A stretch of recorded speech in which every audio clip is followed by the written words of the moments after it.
రాష్ట్ర రోజుల పాటు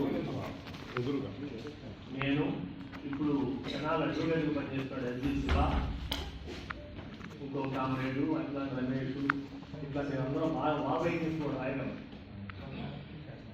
దాదాపు ఆ మహాసభకి చాలా అద్భుతంగా వాయికించేది రాసి ఒక 2 రోజుల పాటు అక్కడే ఉన్నాం కొత్తపొలం. ఇప్పుడు సాయిబాబా ఇప్పుడు పాత బస్ స్టాండ్ ఉండేది సరే, ఆ క్రమం 84 నుంచి ఇప్పుడు ఉన్నంత ప్రాథమికంగా ఉండేవాడు అన్నాడు.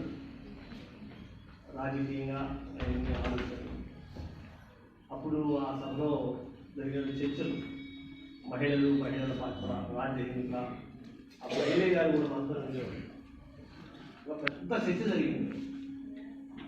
సాయిబాబా కాలేజీ ఆవరణలో మీటింగ్ పెట్టారు.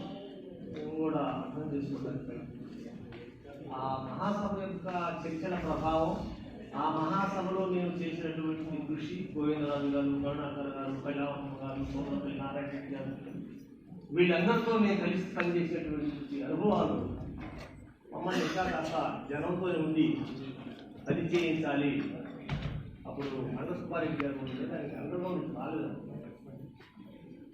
సరే, ఈ క్రమంలో ఇలా సాగుతుంది. అయితే ఆ క్రమంలో ఈ పౌరకుల ఉద్యమం గురించి ఆ తదనంతరం నేను తెలుసుకున్న మేరకు ఏంటంటే, వామపక్ష ఉద్యమం అంటే తీవ్రవాద వామపక్ష ఉద్యమం అనుకోండి, లేదా అగ్రవైట్ ఉద్యమం అనుకోండి, హరిజన శ్రీకాకుళ పోరాటం ఆంధ్ర రాష్ట్రంలో తీవ్రమైనప్పుడు రాష్ట్రంలో వాళ్ళ యొక్క పోరాటాన్ని న్యాయం చెప్పడానికి, వాళ్ళకి డిఫెన్స్ ఏర్పాటు చేయడానికి, వాళ్ళ హక్కులను తిరుగుబాటు చేసే హక్కు వాళ్ళకు న్యాయం చెప్పడానికి ప్రధానంగా ఆనాడు పౌరకుల సంఘం అవసరమైందని నేను అనుకుంటున్నాను.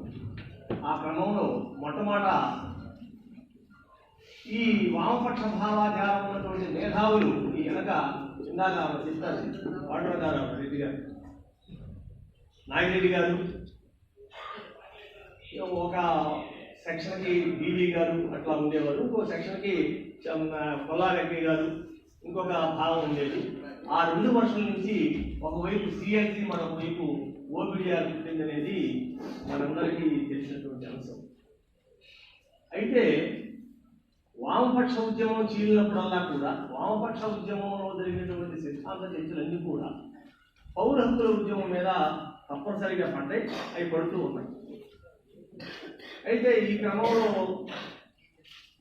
మన ఓపీడీఆర్ విజయవాడ నుంచి ఇప్పటికీ ఆ కంటిన్యూషన్ దాదాపు భాస్కర్రావు గారు, భూసాంబశివరావు గారు, నాకైతే మిగతా వాళ్ళ గురించి పెద్దగా తెలియదు.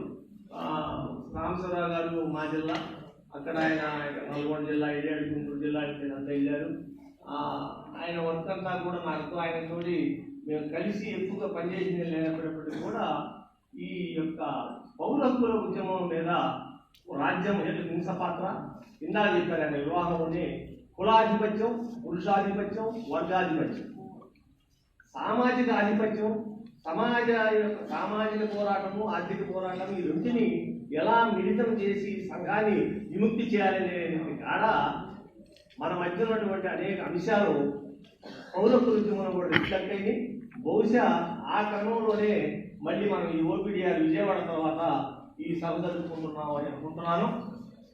గత సంవత్సరం హైదరాబాద్లో ఆల్ ఇండియా వైడ్గా దీనికి జాతీయ స్వభావం, నేషనల్ మొత్తం ఆల్ ఇండియా వైడ్గా ఉన్నటువంటి మేధావులను, పౌర హక్కుల మేధావులను, ప్రజాస్వామ్య హక్కులను, ఇందాక జస్టిస్ గారు చెప్పారు, పౌర హక్కులు, ప్రజాస్వామ్య హక్కులు, జీవించే హక్కులు, దానికి ఏ పేరైనా మనం పెట్టినప్పటికీ కూడా ఆ క్రమంలో, ఆ కృషి క్రమంలోనే మనం ఇవాళ ఈ సభ జరుపుకుంటున్నాం అనుకుంటున్నాం.